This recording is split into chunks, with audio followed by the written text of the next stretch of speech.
Hello, butterfly. They are probably going to kill me for the information that I'm about to share with you. So please share this video worldwide so everyone knows the truth around my assassination. Even though here it states, I'm already dead. DAS. Dead at sea. Because when a sole heir does not report before his or her 7th birthday, he or she is considered dead at sea. You can look this up in the Kestikkivi Act of 1666. I'll put the link in the comment section. During the Black Plague and the Great Fires of London, which killed over 20% of the population, Parliament created an act behind closed doors called the Kestikkivi Act of 1666. Sounds like Satan was at it again. The act being debated was to subrogate all rights of men and women, meaning all men and women were declared dead at sea, still operating under Admiralty law.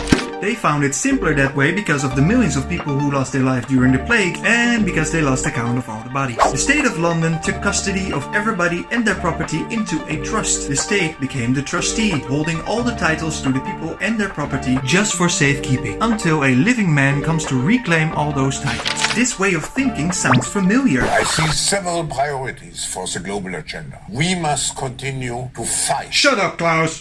So exactly 356 years ago, this act was created and still no one came by to give a sign of life. Who knows, maybe this is part of their strategy. Because you will only truly be happy when you own nothing. Not even your God-given body and soul.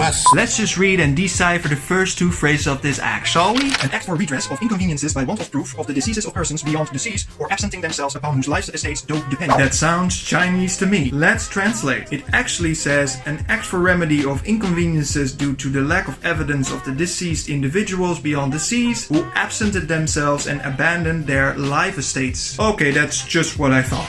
But how can you, based on this act, declare yourself as a living man or woman of flesh, blood and spirit? Well, it is actually really simple. From the moment you have filled in your inheritance documents and have provided them with your hand signature and your finger seal, you have designated yourself as autonomous. Because by sending your documents, you have literally given a sign of life to the various authorities. You do not need to ask nor expect a permission for this. With this action, you have in fact said, I am a human of flesh, blood and spirit, not a natural person or testator, and by your actions you now fall under the diplomatic immunity as enshrined in the Vienna Convention on Diplomatic Relations of 1961. This convention stated that diplomatic immunity is given to those who are independent and autonomous. And that includes you as the sole heir as well. I rest my case. As an autonomous individual, you will enjoy the following advantages. You are diplomatically unviable. So, for example, you are not subject to any rules of mandatory fairy tales. Your home is henceforth a CQV embassy, which may not be entered by third parties without your consent. Should you receive a fine, you can say you are confused with your natural person. This is not you. This applies to the legal fiction. It works the same with taxes. But I'm not telling you not to pay your taxes. I'm just saying keep your money safe from the banksters. It's fairly simple. No contract, no consent, return to sender. If you want to connect with like-minded people and me personally, you can join the Butterfly Tribe on Telegram. Make sure to give me some love. Share this video to save my life. Leave your comments down below. Thank you so much for your support. You are amazing. Sincerely yours, Robin, just like the bird.